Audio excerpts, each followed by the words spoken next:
Seguimos con la lectura del Código Civil. Artículo 551. La dirección y administración de una asociación recaerá en un directorio de al menos 3 miembros, cuyo mandato podrá extenderse hasta por 5 años. No podrán integrar al directorio personas que hayan sido condenadas a pena aflictiva. El director que durante el desempeño del cargo fuere condenado por crimen o simple delito o incurriera en cualquier otro impedimento a causa de inhabilidad o incompatibilidad establecida por la ley o los estatutos cesará en sus funciones, debiendo el directorio nombrar a un reemplazante que durará en sus funciones el tiempo que reste para completar el periodo del director reemplazado. El presidente del directorio lo será también de la asociación, la representará judicial y extrajudicialmente y tendrá las demás atribuciones que los estatutos señalen. El directorio sesionará con la mayoría absoluta de sus miembros y sus acuerdos se adoptarán por la mayoría absoluta de los asistentes, decidiendo en caso de empate el voto del que presida. El directorio rendirá cuenta ante la Asamblea de la inversión de los fondos y la marcha de la asociación durante el periodo en que ejerce sus funciones. Cualquiera de los asociados podrá pedir información acerca de las cuentas de la asociación, así como de sus actividades y programas. Artículo 551-1. Los directores ejercerán su cargo gratuitamente, pero tendrán derecho a ser reembolsados de los gastos autorizados por el directorio que justificaren haber efectuado en el ejercicio de su función. Sin embargo, y salvo que los estatutos dispusieren lo contrario, el directorio podrá fijar una retribución adecuada a aquellos directores que presten a la organización servicio distinto de sus funciones como directores, de toda remuneración o retribución que reciban los directores o las personas naturales o jurídicas que les son relacionadas por parentesco, convivencia o por interés o propiedad, deberá darse cuenta detallada a la asamblea o, tratándose de fundaciones, al directorio. La regla anterior se aplicará respecto de todo asociado a quien la asociación encomiende alguna función remunerada. Artículo 551-2. En el ejercicio de sus funciones, los directores responderán solidariamente hasta de la culpa leve por los perjuicios que causaren a la asociación. El director que quiera salvar su responsabilidad por algún acto o acuerdo del directorio deberá hacer constar su oposición, debiendo darse cuenta de ello en la próxima asamblea. Artículo 552. Los actos del representante de la corporación, en cuanto no excedan los límites del ministerio que se le ha confiado, son actos de la corporación, y en cuanto excedan de estos límites, solo obligan personalmente al representante. Artículo 553. Los estatutos de una corporación tienen fuerza obligatoria sobre toda ella, y sus miembros están obligados a obedecerlos bajo las sanciones que los mismos estatutos impongan. La potestad disciplinaria que le corresponde a la asociación sobre sus asociados se ejercerá a través de una comisión de ética, tribunal de honor u otro organismo de similar naturaleza, que tendrá facultades disciplinarias respecto de los integrantes de la respectiva asociación, la que ejercerá mediante un procedimiento racional y justo, con respeto de los derechos que la Constitución, las leyes y los estatutos confieren a sus asociados. En todo caso, el cargo en el órgano de administración es incompatible con el cargo en el órgano disciplinario. Artículo 554. Derogado. Artículo 555.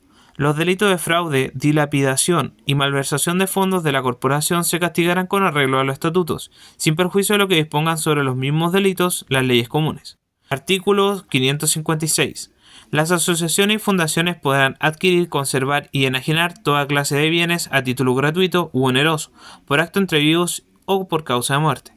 El patrimonio de una asociación se integrará, además, por los aportes ordinarios o extraordinarios que la Asamblea imponga a sus asociados, con arreglo a los estatutos. Las rentas, utilidades, beneficios o excedentes de la asociación no podrán distribuirse entre los asociados ni aun en caso de disolución. Artículo 557. Corresponderá al Ministerio de Justicia la fiscalización de las asociaciones y fundaciones. En el ejercicio de esta potestad, podrá requerir a sus representantes que presenten para su examen las actas de las asambleas y de las sesiones de directorio, las cuentas y memorias aprobadas, libros de contabilidad y de inventarios y de remuneraciones, así como cualquier otra información respecto del desarrollo de sus actividades. El Ministerio de Justicia podrá ordenar a las corporaciones y fundaciones que subsanen las irregularidades que comprobare o que se persigan las responsabilidades pertinentes sin perjuicio de requerir del juez las medidas que fueran necesarias para proteger de manera urgente y provisional los intereses de la persona jurídica o terceros. El incumplimiento de las instrucciones impartidas por el Ministerio de Justicia se mirará como infracción grave a los estatutos. Artículo 557. Las personas jurídicas regidas por este título estarán obligadas a llevar contabilidad de conformidad a los principios de contabilidad de aceptación general. Deberán además confeccionar anualmente una memoria explicativa de sus actividades y un balance aprobado por la Asamblea o en las fundaciones por el directorio. Las personas jurídicas cuyo patrimonio o cuyos ingresos totales anuales superen los límites definidos por la resolución del Ministerio de Justicia deberán someter su contabilidad, balance general y estado financiero al examen de auditores externos independientes designados por la Asamblea de Asociados o por el directorio de la Fundación, entre ellos inscritos en el registro de auditores externos de la Superintendencia de Valores y Seguros. Artículo 557-2. Las asociaciones y fundaciones podrán realizar actividades económicas que se relacionen con sus fines. Asimismo, podrán invertir sus recursos de la manera que decidan sus órganos de administración. Las rentas que se perciban de esas actividades solo deberán destinarse a los fines de la asociación o fundación o a incrementar su patrimonio. Artículo 557-3. De las deliberaciones y acuerdos del directorio. Y en su caso de la Asamblea se dejará constancia en un libro o registro que asegure la fidelidad de las actas. Las asociaciones y fundaciones deberán mantener permanentemente actualizado el registro de sus asociados, directores y demás autoridades que prevean sus estatutos. Artículo 558. La modificación de los estatutos de una asociación deberá ser acordada por la Asamblea citada especialmente con ese propósito. La disolución o fusión con otra asociación deberán ser aprobadas por 2/3 de los asociados que asistan a la respectiva Asamblea. Los estatutos de una fundación solo podrán modificarse por acuerdo del directorio, previo informe favorable del Ministerio, siempre que la modificación resulte conveniente al interés fundacional. No cabrá modificación si el fundador lo hubiere prohibido. El Ministerio de Justicia emitirá un informe respecto del objeto de la fundación, como asimismo del órgano de la administración y de dirección, y en cuanto a su generación, integración y atribuciones. En todo caso, deberá cumplirse con las formalidades establecidas en el artículo 548. Artículo 559. Las asociaciones se disolverán: a. por el vencimiento del plazo de su duración, si lo hubiere; b. por acuerdo de la Asamblea General Extraordinaria cumpliendo los requisitos formales establecidos en el artículo 558; c. por sentencia judicial ejecutoriada en caso de 1. estar prohibida por la Constitución o la ley o infringir gravemente sus estatutos; o 2. haberse realizado íntegramente su fin o hacerse imposible su realización; y d. por las demás causas previstas en los estatutos y en las leyes. La sentencia que se refiere a la letra C procedente solo podrá dictarse en juicio incoado a requerimiento del Consejo de Defensa del Estado. En procedimiento breve y sumario, el que ejercerá la acción previa fue petición fundada del Ministerio de Justicia. En el caso que se refiere al número 2 de la letra C precedente, podrá también dictarse en juicio promovido por la institución llamada a recibir los bienes de la asociación o fundación en caso de extinguirse. Artículo 560. Derogado. Artículo 561. Disuelta una corporación, se dispondrá de sus propiedades en la forma que para este caso hubieren prescrito sus estatutos, y si en ellos no se hubiere previsto en este caso, pertenecerán dichas propiedades al Estado, con la obligación de emplearlas en objetos análogos a los de la institución. Tocará al presidente de la República señalarlos. Artículo 562. Las fundaciones de beneficencia que hayan de administrarse por una colección de individuos se regirán por los estatutos que el fundador les hubiere dictado, y si el fundador no hubiere manifestado su voluntad a este respecto o solo la hubiere manifestado incompletamente, se procederá en la forma indicada en el inciso segundo del artículo 558. Artículo 563. Lo que los artículos 549 hasta 561 se dispone acerca de las corporaciones y de los miembros que las componen se aplicará a las fundaciones de beneficencia y a los individuos que las administran. Artículo 564. Las fundaciones perecen por la destrucción de los bienes destinados a su manutención. Libro segundo. De los bienes de su dominio, posesión, uso y goce. Título primero. De las varias clases de bienes. Artículo 565. Los bienes consisten en cosas corporales o incorporales. Corporales son los que tienen un ser real y pueden ser percibidas por los sentidos como una casa, un libro. Incorporales, las que consisten en meros derechos como los créditos y las servidumbres activas. Primero, de las cosas corporales. Artículo 566. Las cosas corporales se dividen en muebles e inmuebles.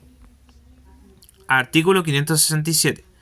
Muebles son las que pueden transportarse de un lugar a otro, sea moviéndose ellas a sí mismas, como los animales, que por eso se llaman semovientes, sea que solo se muevan por una fuerza externa, como las cosas inanimadas. Exceptúense las que siendo muebles por naturaleza se reputan inmuebles por su destino, según el artículo 570. Artículo 568. Inmuebles o fincas o bienes raíces son las cosas que no pueden transportarse de un lugar a otro, como las tierras y minas, las que adhieren permanentemente a ellas, como los edificios y los árboles. Las casas y heredades se llaman predios o fundos. Artículo 569. Las plantas son inmuebles mientras adhieren al suelo por sus raíces, a menos que estén en macetas o cajones que puedan transportarse de un lugar a otro. Artículo 570. Se reputan inmuebles, aunque por su naturaleza no lo sean, las cosas que están permanentemente destinadas al uso, cultivo y beneficio del inmueble.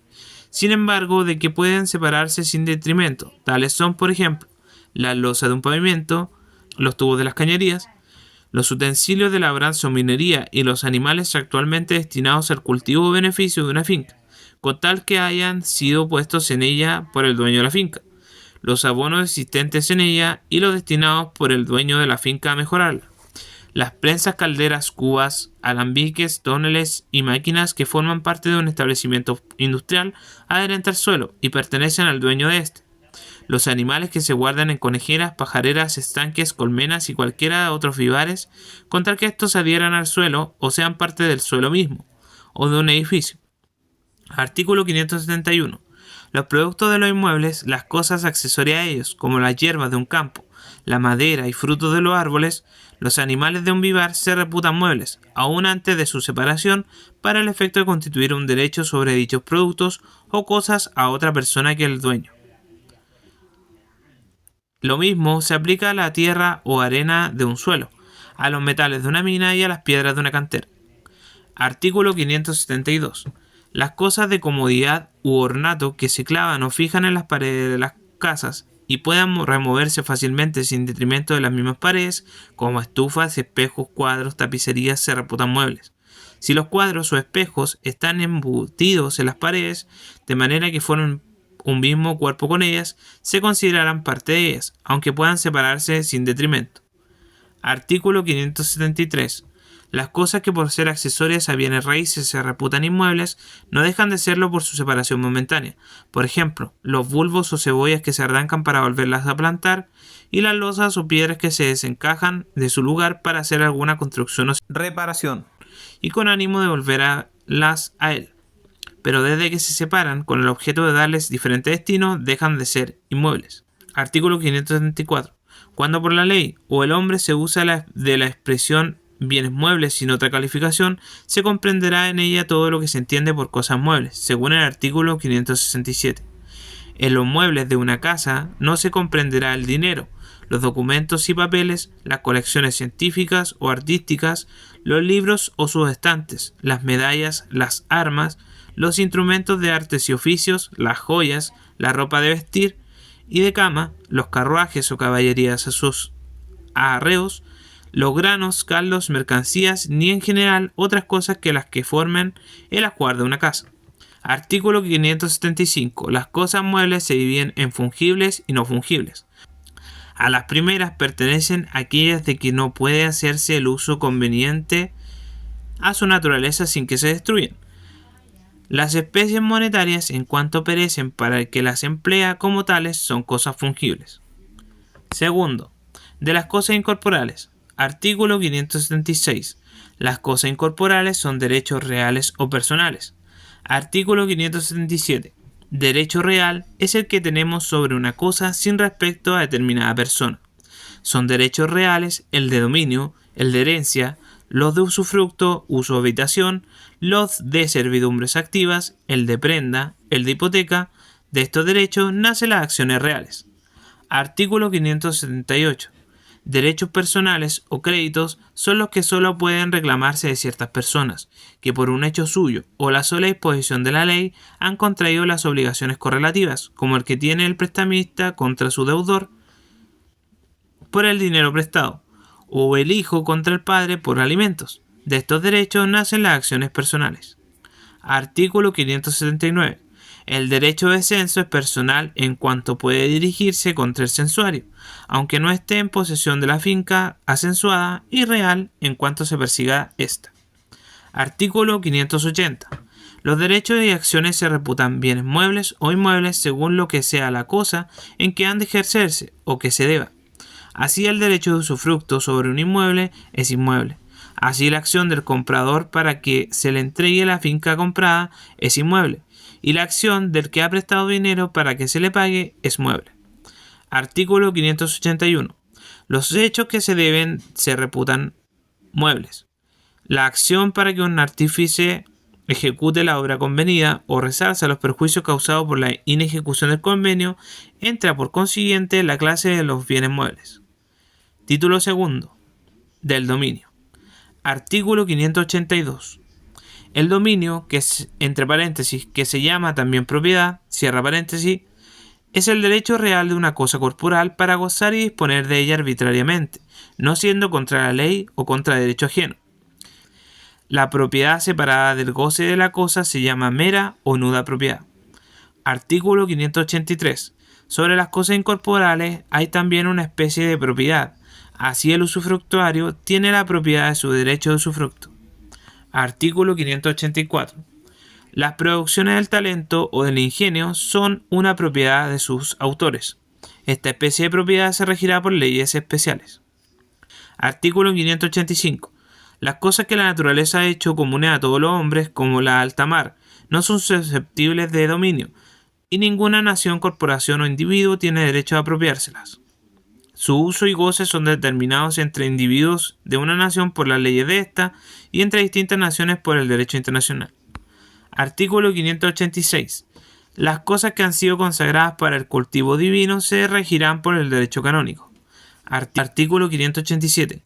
El uso y goce de las capillas y cementerios situados en posesiones de particulares y accesorias a ellas pasarán junto con ellas y junto con los ornamentos, vasos y demás objetos pertenecientes a dichas capillas o cementerios a las personas que sucesivamente adquieran las posesiones en que estén situados, a menos de disponerse otra cosa por testamento o por acto entre ellos. Artículo 588. Los modos de adquirir el dominio son la ocupación, la accesión, la tradición, la sucesión por causa de muerte y la prescripción. De la adquisición del dominio por estos dos últimos medios se tratará el libro de la sucesión por causa de muerte y al fin de este código. Título tercero. De los bienes nacionales. Artículo 589. Se llaman bienes nacionales aquellos cuyo dominio pertenece a la nación toda. Si además su uso pertenece a todos los habitantes de la nación, como el de las calles, plazas, puentes y caminos, el mar adyacente y sus playas, se llaman bienes nacionales de uso público o bienes públicos. Los bienes nacionales cuyo uso no pertenece generalmente a los habitantes se llaman bienes del Estado o bienes fiscales. Artículo 590. Son bienes del Estado todas las tierras que, estando situadas dentro de los límites territoriales, carecen de otro dueño. Artículo 591. El Estado es dueño de todas las minas de oro, plata, cobre, azogue, estaño, piedras preciosas y demás sustancias fósiles. No obstante, el dominio de las corporaciones o de los particulares sobre la superficie de la tierra en cuyas entrañas estuvieran situadas, pero se concede a los particulares la facultad de catar y cavar en tierras de cualquier dominio para buscar las minas a que se refiere el precedente inciso, la de labrar y beneficiar dichas minas y de disponer de ellas como dueños con los requisitos y bajo las reglas que prescribe el Código de Minería. Artículo 592. Los puentes y caminos construidos a expensas de personas particulares en tierras que les pertenecen no son bienes nacionales, aunque los dueños permitan su uso y goce a todos. Lo mismo se extiende a cualquiera de otras construcciones hechas a expensas de particulares en sus tierras, aun cuando su uso sea público por permiso del dueño. Artículo 593. El mar adyacente hasta la distancia de las 12 millas marinas medidas desde las respectivas líneas de base es mar territorial y de dominio nacional, pero para objetos concernientes a la prevención y sanción de las infracciones de sus leyes y reglamentos aduaneros, fiscales, de inmigración o sanitarios, el Estado ejerce jurisdicción sobre un espacio marítimo denominado zona contigua, que se extiende hasta la distancia de las 24 millas marinas, medidas de la misma manera. Las aguas situadas en el interior de la línea de base del mar territorial forman parte de las aguas interiores del Estado. Artículo 594.